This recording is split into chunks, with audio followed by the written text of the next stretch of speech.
విజయవాడలో వైఎస్ఆర్సీపీ కార్యాలయంలో ఆ పార్టీ నేత పార్థసారథి మాట్లాడుతున్నారు. లైవ్ లో చూద్దాం. కూడా లెక్కలతో సోదాహరణంగా మేము నిరూపించాం ఎన్ని వందల కోట్ల రూపాయలు వేల కోట్ల రూపాయలు దోపిడీ జరిగిందో.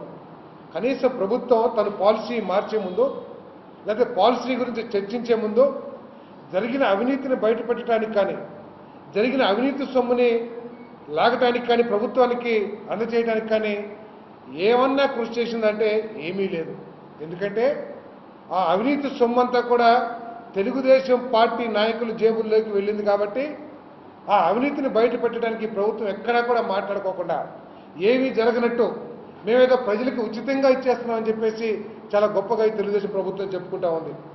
నేను అడుగుతా ఉన్నాను చంద్రబాబు నాయుడు గారిని, అయ్యా నిజంగా ఇసుక ఉచితంగా ప్రజలకి అందుతుందని చెప్పేసి మీరు భావిస్తా ఉన్నారా? మీ కార్యకర్తల దోపిడీ లేకోకుండా ఈ ఇసుక పేద ప్రజలకు కానీ లేకపోతే నిర్మాణ అవసరాలకి చేరుతుందని చెప్పేసి మీరు భావిస్తారని చెప్పేసి అడుగుతా ఉన్నాను నేను. ఈరోజు ఏ కోరికని వెళ్ళండి, పెదపులిపాక వెళ్తే లారీ లోడింగ్కి దాదాపు 1500 నుంచి 2000 రూపాయల వరకు వసూలు చేస్తూ ఉన్నారు. కానీ లోడింగ్ చేసే ముఠాకి లేదా మిషన్లకి మాత్రం కేవలం 500 నుంచి 700 రూపాయలు మాత్రమే చెల్లిస్తూ ఉన్నారు. నేను అడుగుతా ఉన్నాను, ఈ 700 నుంచి 1000 రూపాయల వరకు ఏదైతే అదనంగా వసూలు చేస్తున్నారో లోడింగ్ ఛార్జెస్కి, అవన్నీ కూడా ఏంటి తెలుగుదేశం పార్టీ ఫండ్ కోసం వసూలు చేస్తున్నారా చంద్రబాబు నాయుడు గారు అని చెప్పేసి నేను అడుగుతా ఉన్నాను నేను. మీరు కనీసం అవినీతి లేకోకుండా మీ పాలసీ అమలు చేస్తున్నారని చెప్పేసి కనీసం మీరు ఏమన్నా మీరు రివ్యూ చేస్తాం కానీ లేకపోతే మన క్షేత్ర స్థాయిలో పరిశీలన చేస్తాం కానీ చేస్తున్నారని చెప్పేసి నేను చంద్రబాబు నాయుడు గారిని అడుగుతా ఉన్నాను నేను. ఇప్పటికి కూడా ఉచిత ఇసుక పేరు మీద కొన్ని వందల కోట్ల రూపాయల్ని లోడింగ్ చేసే లేబర్కి అందుకోకుండా తమ పార్టీ కార్యకర్తలకు చేరవేస్తానికి ఈ ఉచిత ఇసుకని వాడుకుంటున్నారని చెప్పేసి మనవి చేస్తా ఉన్నాను నేను. అంతేకాదు రకరకాలుగా అధికారులు కూడా ఈ పాలసీ మీద ఒక నిర్దిష్టమైన డైరెక్షన్స్ అధికారులకు లేక మేము బిల్డింగ్లకైతే ఇవ్వము, కాంట్రాక్టర్లకైతే ఇవ్వము, లేకపోతే గ్రామాల్లో ఇవ్వము, రకరకాల పేర్లతో లంచాలు వసూలు చేయడానికి అధికారులు కూడా చేస్తున్నారని చెప్పేసి ఇటువంటి కార్యక్రమాలకి ఇది పడుతున్నారని చెప్పేసి మనం చేస్తున్నాం. వెంటనే ఎటువంటి అవినీతికి తావు లేకోకుండా పాలసీని ఏర్పాటు చేసి ఇప్పటికే దోపిడీ చేసిన 1000-1500 కోట్ల రూపాయలు ఏదైతే ఉందో సోదాహరణ లెక్కల ప్రకారం చెప్పామో దాని మీద ఎంక్వైరీ చేసి ఆ సొమ్మునంతా కూడా ప్రభుత్వ ఖజానాకి చేర్చే విధంగా ప్రయత్నం చేయాలని చెప్పేసి మేము అడుగుతా ఉన్నాం. లేకపోతే SDF స్పెషల్ డెవలప్మెంట్ ఫండ్, ఇది స్పెషల్ డెవలప్మెంట్ ఫండా లేకపోతే తెలుగుదేశం టీడీపీ సంక్షేమ నిధా మాకు అర్థం కాకుండా ఉంది. రాజ్యాంగ ప్రకారం ఏ ముఖ్యమంత్రికైనా సరే ఈ విధంగా డిస్క్రిమినేటివ్గా పక్షపాత ధోరణితో నిధులు కేటాయించే అధికారం ఏదైనా ప్రభుత్వానికి ప్రజాస్వామికంగా ఉందా అని చెప్పేసి ప్రశ్నిస్తా ఉన్నాను నేను. ముఖ్యమంత్రి ఓడిపోయిన వారికి లేదా తన పార్టీ కార్యకర్తలకి పార్టీ కార్యకర్తల పేరు మీద జీవోలు ఇష్యూ చేసి వందల కోట్ల రూపాయల్ని కేటాయించడానికి ముఖ్యమంత్రికి అధికారం ఉందా అని చెప్పేసి అడుగుతా ఉన్నా నేను. అక్కడ ప్రజల చేత ఎన్నుకోబడిన నాయకుడిని విస్మరించి కేవలం ఆ నాయకులు ప్రతిపక్షానికి సంబంధించిన నాయకులనే ఉద్దేశంతో వాళ్ళని విస్మరించి వాళ్ళ మీద ఓడిపోయిన వాళ్ళని కానీ లేదా తెలుగుదేశం పార్టీ కార్యకర్త పేరుతో కానీ జీవోలు ఇష్యూ చేయటం సవ్వా అని చెప్పేసి అడుగుతా ఉన్నా నేను. ఈ మరి చాలామంది చూస్తూ ఉన్నాం, శాసనసభ్యులు పార్టీ ఫిరాయించిన శాసనసభ్యులందరూ కూడా మేము మా నియోజకవర్గ అభివృద్ధి కోసం వెళ్తున్నామని చెప్తా ఉన్నారు.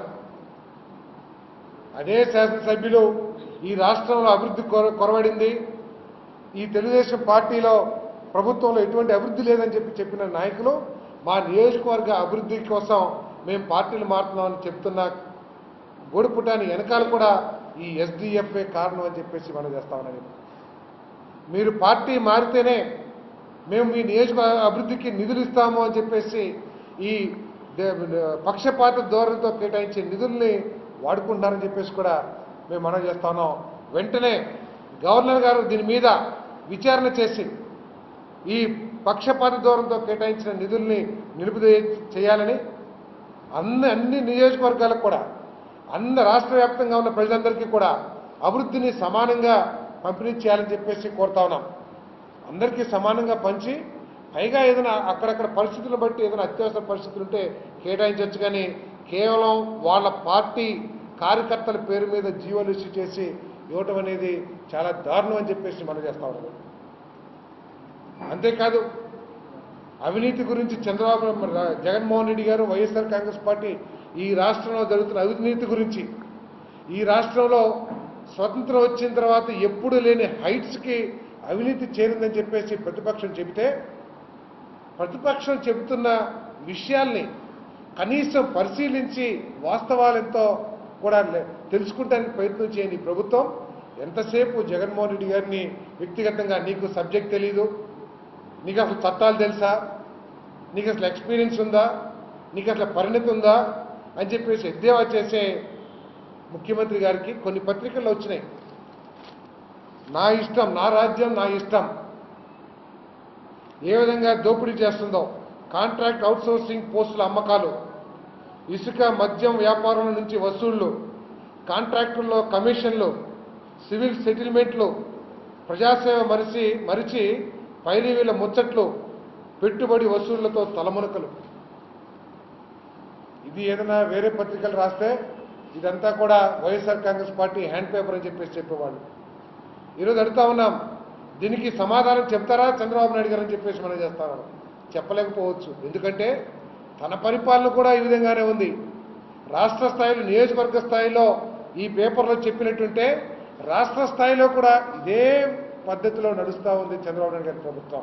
తన ఇష్టారాజ్యంగా చట్టాలు, రాజ్యాంగాలు నాకేమీ పట్టవు, నా ఇష్టం వచ్చినట్లు నేను చేసుకుంటాను, రాబోయే ఎన్నికల్లో నియోజకవర్గానికి 50 కోట్లు 60 కోట్లు ఖర్చు పెట్టి గెలవటమే నా ధ్యేయం, మీ అందరి ఖర్చు కూడా నేనే భరిస్తాను అని చెప్పి ఈయన చేసే దోపిడీ మీద వాళ్ళ పార్టీలో ఎటువంటి ఆలోచనలు లేకపోకుండా ప్రయత్నం చేస్తున్న విధానం మనం చూస్తూ ఉన్నాం. 80% మంది ప్రజలు మనకే ఓట్లు వేయాలంటున్నారు. సంతోషం. ఏ రాజకీయ పార్టీ అయినా సరే ప్రజలందరూ నాకే ఓటు వేయాలని భావించడంలో తప్పు లేదు. కానీ ఒక మంచి కార్యక్రమాలు చేయడం ద్వారా రాష్ట్రంలో ప్రతి ఒక్కరికి కూడా సంక్షేమ పథకాలని అందజేసి వాళ్ళ మెప్పు పొందడం ద్వారా ఓట్లు సాధించాలి. కానీ అవినీతి చేసి, దోపిడీ చేసి ఆ నిధులతో ఓట్లు కొనుక్కోవచ్చు, ఆ ఓట్లు మాకు పడతాయనే విధంగా మాట్లాడటం చంద్రబాబు నాయుడు గారు లాంటి నాయకుడికి ఇది రాజ్యాంగబద్ధమా అని చెప్పేసి అడుగుతా ఉన్నాను. ఇంత అవినీతిని పెంచి పోషిస్తున్న చంద్రబాబు నాయుడు గారు ఇప్పటికైనా సరే ఆలోచించి ప్రజలందరికీ కూడా న్యాయం చేయాలని చెప్పేసి రిక్వెస్ట్ చేస్తా ఉన్నాం. మొన్న అసెంబ్లీలో చూశారు, నరేగా గురించి జగన్మోహన్ రెడ్డి గారు మాట్లాడితే నీకేం తెలుసాయా అని ఒక నవ్వి చంద్రబాబు నాయుడు గారు, నేను అనకూడదు కానీ ఏదో వెకిలిగా నవ్వినట్టు నవ్వి, నువ్వు నేర్చుకో, నీకు చట్టాలు తెలియవు అని చెప్పిన చంద్రబాబు నాయుడు గారు ఈరోజు ఇదే పత్రికలో వచ్చింది, ఉపాధిలో తగ్గిన ఉపాధి. చాలా సోదాహరణంగా ఇచ్చారు పేపర్లు, ఉపాధిలో తగ్గిన ఉపాధి. జగన్మోహన్ రెడ్డి గారు కూడా చెప్పింది ఇదే. నరేగా అనేది ఏ కూలీ కూడా పొట్ట చేత పట్టుకుని తన ప్రాంతం నుంచి వేరే ప్రాంతానికి మైగ్రేట్ కాకూడదు, వలస వెళ్ళకూడదు అనే ఉద్దేశంతో ఈ కార్యక్రమాన్ని రూపొందించడం జరిగింది.